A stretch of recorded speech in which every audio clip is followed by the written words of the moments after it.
Hello, isang napakagandang araw mga katropa, 2024 na. So, kitaan na naman dito sa negosyo ng pagbaboyan. So, good luck, good luck, good luck, good vibes, good vibes, good vibes sa lahat ng mga katropa nating magbaboy sa buong Pilipinas. Dahil, eto, tumataas na naman ang presyo ng baboy. Sana tuluyan na talagang tumaas para at least makuha natin yung tamang live weight sa ating mga lugar. Doon sa mga kumikita, good luck sa inyo. Sana magpatuloy yung kitaan sa inyong lugar.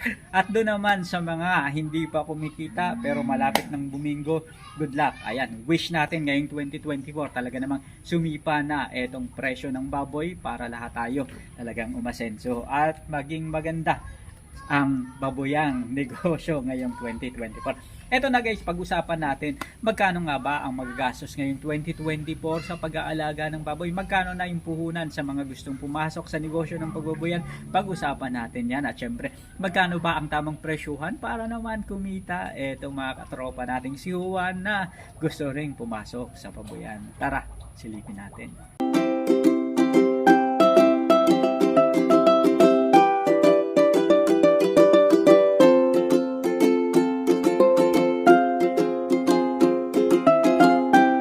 So bago natin simulan mga katropa, ito si Kabady Moko, ang magbaboy dito sa Bicol. So ito na nga guys, ano ba yung makakaakibat na gastusin na dapat nating malaman sa negosyo ng pagbaboyan? Una, dapat nating malaman na kailangan nating bumili ng piglets, dapat meron tayong biik. At kahit na nanggaling pa yan sa sarili nating baboyan, dapat binibigyan natin guys ng presyo dahil hindi naman libre yung pag-aalaga ng baboy, di ba? Ikalawa guys, feeds 4 months time pakain natin sa mga alagang baboy. Ikatlo, labor cost, dapat hindi libre yung pag-aalaga. Kahit na tayo mismo nag-aalaga, dapat may pakonsuelo tayo at sinesweldohan natin yung sarili natin. Apat, ayun, electric, dapat may bayad tayo sa kuryente, hindi pwedeng libre lang at nakikigamit lang tayo sa ating tahanan. Dapat kunikwenta rin natin yan. Ganun na rin yung water bill at syempre, isa pa sa pinaka-importante yung vitamins and vaccine. Kasi nga guys, importante na ngayong mga panahon na to, hindi lang basta mag-alaga ka ng baboy, dapat nag-allocate ka ng mga vitamins, vaccine, at kung ano-ano pa para masiguro mo nalalaki at maging healthy at syempre ligtas ang iyong mga alaga. Dahil alam naman natin, pabago-bago yung panahon ngayon, di ba? Talagang hindi na simple ang mag-alaga ng baboy, di ba? Ito pa guys, kung tayo naman ay walang car, walang sasakyan, dahil syempre backyard hog racer lang tayo at papunta pa lang tayo doon sa biyahe ng pag-asenso, di ba? So, may intindihan natin na merong transportation cost, merong pahakot system na dapat nating bayaran, di ba? So, isama rin natin sa computation yan. At syempre, eto naman farm technician. So, importante na ngayon, dapat may parang doktor-doktoran sa baboy, di ba? Dapat meron tayong mga katropa na titingin sa ating mga alagang baboy para masiguro natin na healthy sila at syempre dapat may alam tayo mga katropa na pwede nating tawagan in case of emergency, in case na mayroong tayong problema sa ating baboyan, madali silang lapitan. So, budgetan rin natin yan guys. Meron namang mga feeds company na nagbibigay ng free service ng mga technician nila. So, kung meron kayong mga kakilala dun sa binibilan nyo ng mga suking Agribet store, kontakin nyo na at isave nyo na sa inyong mga cellphone para mabilis yung kontakan ninyo at libre pa. At isa pa guys, dapat binabayaran rin natin yung building. Dapat may rental fee ang bawat baboy na inaalagaan natin sa ating mga baboyan. Importante kasi guys na dapat hindi libre yung kulungan ng baboy. Kasi nga guys, gumastos tayo dyan, nire-repair natin yan. Kaya kailangan nire-rentahan natin kahit na atin pa yung baboyan na yan. At eto pa guys, uso na ngayon yung high-tech-kan, di ba? Kaya halos lahat, karamihan sa mga babuyan, mayroon ng CCTV camera para masiguro nila na ligtas yung kanilang mga alaga. At syempre, namomonitor nila, lalong-lalo na yung mga nagpapaalaga ng baboy, namomonitor nila yung kanilang mga alagang baboy kung ano na nangyayari, paano na yung sistema sa kanilang baboyan. At sa bandang huli, alam nila yung pasikot-sikot. Syempre, dahil sila yung nagfi-finance, sila yung gumagastos, dapat alam nila yan. So, yun yung mga bagay na dapat nating malaman na kailangan nating computein sa pag-aalaga ng baboy. Lalong-lalo na ngayong 2024, maging mabusisi tayo mga katropa. Tara, himay-himayin na natin. Let's go. Ayan. So, eto na. Kung mag-aalaga tayo ng 10 baboy at bibilhin natin yung piglets, halimbawa, magkano ba yung budget natin? 3.5. Ayan, 3.5. So, times 10, 35,000. At eto na nga guys, PIDS in 4 months time. Eto na, 87,000 to 97,000. Ganon. Talagang matindi ha. 0.1 M. Ayan, 0.1 M, di ba? Di ba? Ganun kalaki, di ba? So, hindi na talaga biro guys yung mag-alaga ng baboy ngayon, di ba? Pero mo, 87 to 97,000. Bakit 87 to 97,000? Halimbawa guys, mag-allocate na lang tayo. 85 kilos, 100 kilos yung target mo. Kung 85 kilos yung target mo sa baboy, okay na yung 87,000. Pero kung 100 kilos yung target mo sa iyong mga alagang baboy, mag-allocate tayo ng 97,000. Ibig sabihin, meron kang isang sakong pre-starter na 1,450. Meron kang isang sakong starter na 2,100. Ayun, may code ko tayo, di ba? At meron din tayong grower.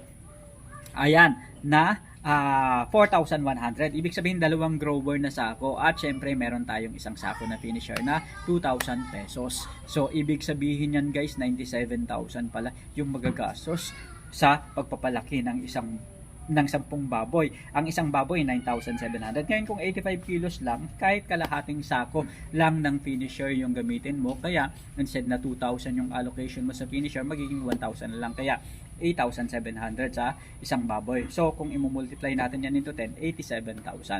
Yun yung pagkakaiba, di ba? 85 kilos, 100 kilos. 87,000, 97,000. So, di ba? Eto na. Next.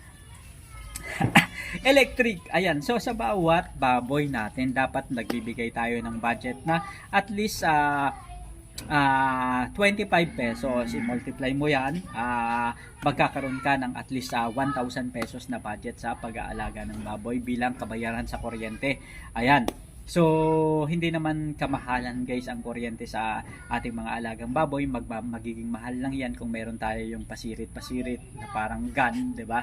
Yung panglinis ng ating mga baboyan. Pero kung simpleng ilaw lang, napakamura niyan. Pero, anyway, at least budgetan natin guys ng at least 1,000 pesos.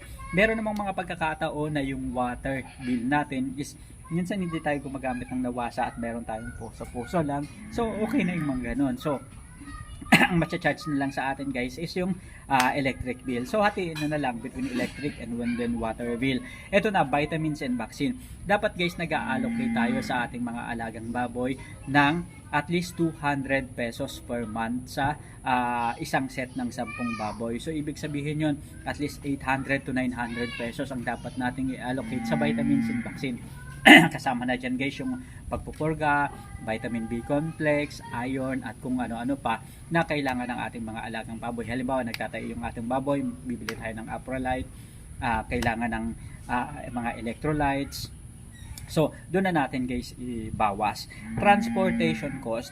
Sa pag-pick up ng ating mga alagang baboy, magbabayad na kaagad tayo sa tricycle. Sa pag-pick up ng mga feeds, ganun din. So, sa mga pahakot-pahakot, kailangan mag-allocate tayo guys. So, ibig sabihin guys nito, between transportation and pahakot, kagastos na kaagad tayo guys sa transportation ng 900 pesos, sa pahakot naman ng at least 800 pesos yung i-allocate natin. Sa 10 baboy kasi guys, minimum 40 sacks hanggang 50 sacks yung pwede nating magamit sa ating mga alagang baboy sa loob ng 4 na buwan na pag-aalaga. So, yung farm technician natin guys, actually, yung mga backyard hog raiser na katulad natin, dapat ba tayong mag-maintain ng farm technician? Hindi po. Pero, dapat meron tayong alam na farm technician o technician ng mga nagaling sa iba't ibang mga feeds company para at least in case na may problema yung ating babuyan at hindi natin alam kung ano yung gagawin, meron tayong mapagtatanungan na expert o may kaalaman, nag-training para alam natin kung ano yung gagawin sa ating mga alagang baboy, hindi tayo kinakabahan. Yung bang may magbibigay sa atin ng tamang advice at tamang gabay kung ano yung dapat natin gawin. So, kaya importante na magkaroon tayo ng relation sa ating mga technician. Kung bumibili tayo guys ng feed sa bayan, itanong natin sa mga agri-vet store, sino ba yung mga technician na naka-assign?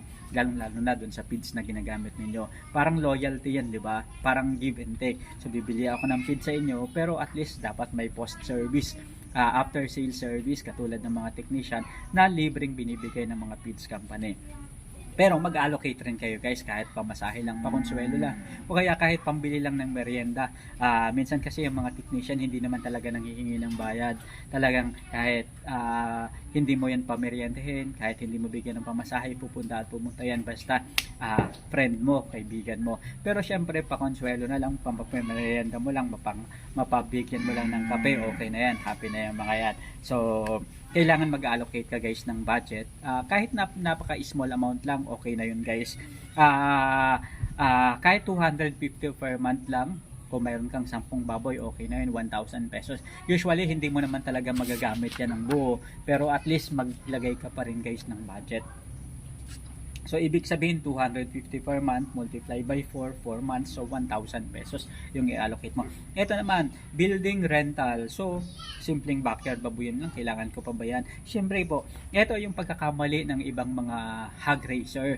Kapag sinabi mong, ay, backyard lang naman ako, kahit na nagpagawa ako ng parang kubo-kubo na babuyan, di ba? Yung mga sawali-sawali lang, yung mga kawayan-kawayan lang, dapat kinukompute natin yan at pinarerentahan natin yung baboy na nilalagay natin dyan. Ibig sabihin guys, sa bawat isang baboy na ilagay natin sa ating baboyan is dapat 200 pesos ang renta niyan hanggang sa may benta natin. Bakit 200 pesos? Ibig sabihin, ang computation pala niyan guys is 50 pesos per month ang renta ng baboy sa ating baboyan. Ibig sabihin, ang bawat isang baboy na partner na inaalagaan natin dapat nagbabayad ng 50 pesos per month sa atin. Parang boarding house lang, di ba? O, tingnan mo, di ba? O, ano kayo ng idea, di ba? So, ibig sabihin, ang isang baboy, isang piglet na inalagaan mo, gagawin mong partner, ibebenta mo after 4 months, 200 pesos ang makakaltas sa building rental niyan. Kahit na simple yung babuyan mo, 200 pesos ang dapat na binabayad niyan sa'yo. Eto, dito mo kukunin yung pang-repair ng iyong mga babuyan at yung mga iba pang mga dapat mong bilhin na mga gamit sa iyong babuyan. Pagpapagawa ng building, pagbili ng mga semento, at kung ano-ano pa, kung may gusto kang i-upgrade, so doon mo na kunin. Kaya importante guys na nag-allocate tayo ng rental fee sa ating mga alagang baboy. Ibig sabihin kung may 10 baboy tayo, 2,000 pesos yung i-allocate natin na budget sa ating mga alagang baboy for the whole duration ng 4 months na pag-aalaga. At ito na, internet is at least 700 po. Kabilang na dyan guys yung load, yung pagbili ng CCTV camera, at syempre internet. So importante yan guys para at least yung mga katropa natin, lalong-lalo na yung mga nagpapaalaga ng mga OFW sa ibang bansa, pinapaalagaan nila sa mga kamag-anak nila, mamonitor nila at bigyan nyo ng password, bigyan nyo ng access sa camera para at least makita nila, para lalo silang ma-inspired doon sa pinaghirapan nila, pinagsikapan nila at makita nila yung resulta ng pera nila kung saan nag-i-invest sila. Ayan, kahit na sabihin mong kamag-anak kayo, kapatid, kapamilya, so malaking bagay na makita nila yung pinagpapagura nila para at least mas lalo silang ganahan na magpadala sa inyo, di ba? So, recap lang natin guys. Ibig sabihin guys, pagbili ng biik, 35,000. Pagbili ng feeds, 87,000 to 97,000. Labor cost is 6,000 pesos kasi 150 per piglet, per baboy. Multiply by 10, multiply by 4 months, so 6,000 pesos per month. 6,000 pesos na for the whole duration pala. At ito na nga guys, electric and water is 1,000 pesos. Vitamins and vaccine is 800 pesos. Transportation 900 pesos. At ito na, pahakot-pahakot 800 pesos. Farm technician 1,000 pesos. Building rental 2,000 at 700 po naman sa internet. Ito guys, kung 87,000 yung kukumpute natin guys, napakain hanggang 85 kilos yung target natin na weight is 132,500. Hindi kasama yung building rental at saka yung internet. Pero kung kasama yung building rental at internet, 135,204. Ngayon guys, eto na. Ibig sabihin 135,204 hanggang 145,204. Kung 85 kilos ang target natin, 135,204 yung magagastos natin na puhunan at 145,204 naman kung 100 kilos yung target natin sa ating mga alagang baboy. Para mag-break even tayo sa ganyang sistema ng kapital o puhunan na ipapalabas natin, dapat at least guys kung ang presyuhan sa atin is 150 pesos per kilo, dapat ang baboy tumaas ng 90 kilos o mahit na yung 90 kilos para at least sa ganyang sistema mag-break even lang tayo ha. At kung 170 per kilo naman, at least yung baboy dapat tumimbang ng 79 kilos para at least break even tayo dun sa ginastos natin. Ito na guys, kung ang baboy natin ay titimbang ng 100 kilos at 150 per kilo ang presyuhan sa ating lugar, ibig sabihin kikita lang tayo guys ng 1,480 sa bawat isang baboy na inaalagaan natin. Ibig sabihin sa gastos natin na 145,000, 14,800 lang guys yung babalik sa atin. So parang 10% lang yung para lang tayong nag 5-6 10% lang yung bumalik sa pinuhunan natin. At ito na nga guys, kung 170 per kilo naman, napalaki natin ng 100 kilos yung ating alagang baboy. Sa bawat isang baboy guys is kikita tayo ng 3,480. Ito na ang kagandahan naman. Doon sa mga katropa natin na magaganda yung presyuhan sa kanilang lugar, kung ang presyuhan sa kanilang lugar is 200 per kilo, is maaring tumubo etong mga katropa nating magbababoy ng 6,480 sa bawat isang baboy na alaga. So napakaganda guys, 'di ba? Talagang sulit na sulit, hanip na hanip. Sana magbago yung presyuhan guys ng ating mga alagang baboy, yung live weight, at tumaas na, pumalo sana ng 200 per kilo ang live weight para at least talagang maging maganda, masigla ang baboyan.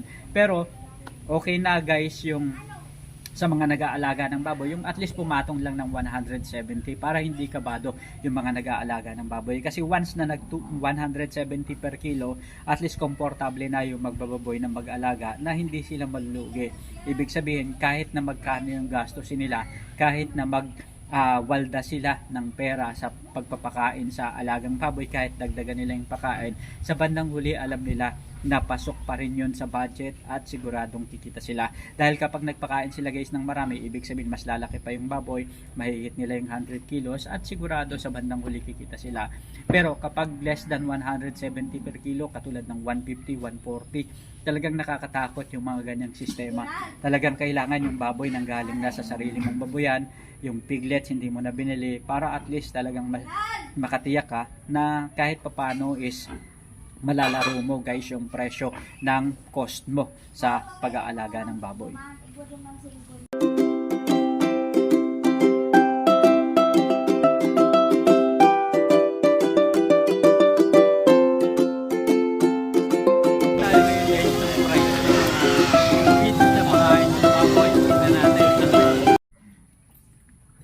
Kung halimbawa guys, ang ginastos mo naman is 145,204. Kapag napalaki mo guys yung baboy na 100 kilos, sa 150 per kilo na live weight, 480 per baboy lang yung magaganansya mo. Ito naman kung 170 per kilo at 145,000 yung ginastos mo sa 10 baboy, 2,480 ang magaganansya mo sa bawat isang baboy, kaya 24,800 so matotal. At kung 200 per kilo naman, 5,480 ang magaganansya mo sa bawat isang baboy, kaya maaari ka pumila ng 54,800. Ibig sabihin, mas maganda, mas malaki yung presyo ng live weight. Kung 200 pesos yung live weight, lalong-lalo na dun sa ibang lugar na magaganda yung presyohan, mag-alaga na kayo guys ng baboy. Pero doon naman sa lugar na napaka-challenging ng environment, talagang hinay-hinay lang kayo at siguraduhin ninyo na alam nyo sa bandang huli yung magiging market price sa inyong lugar para at least matiyak ninyo na kikita kayo. So good luck sa mga katropa natin sa negosyo ng baboyan at sana maging matagumpay itong 2024, maging masigla at lalong mas marami ang pagbababoy, nag-aalaga ng baboy na kumita. Hanggang sa muli mga katropa, maraming salamat at paalam.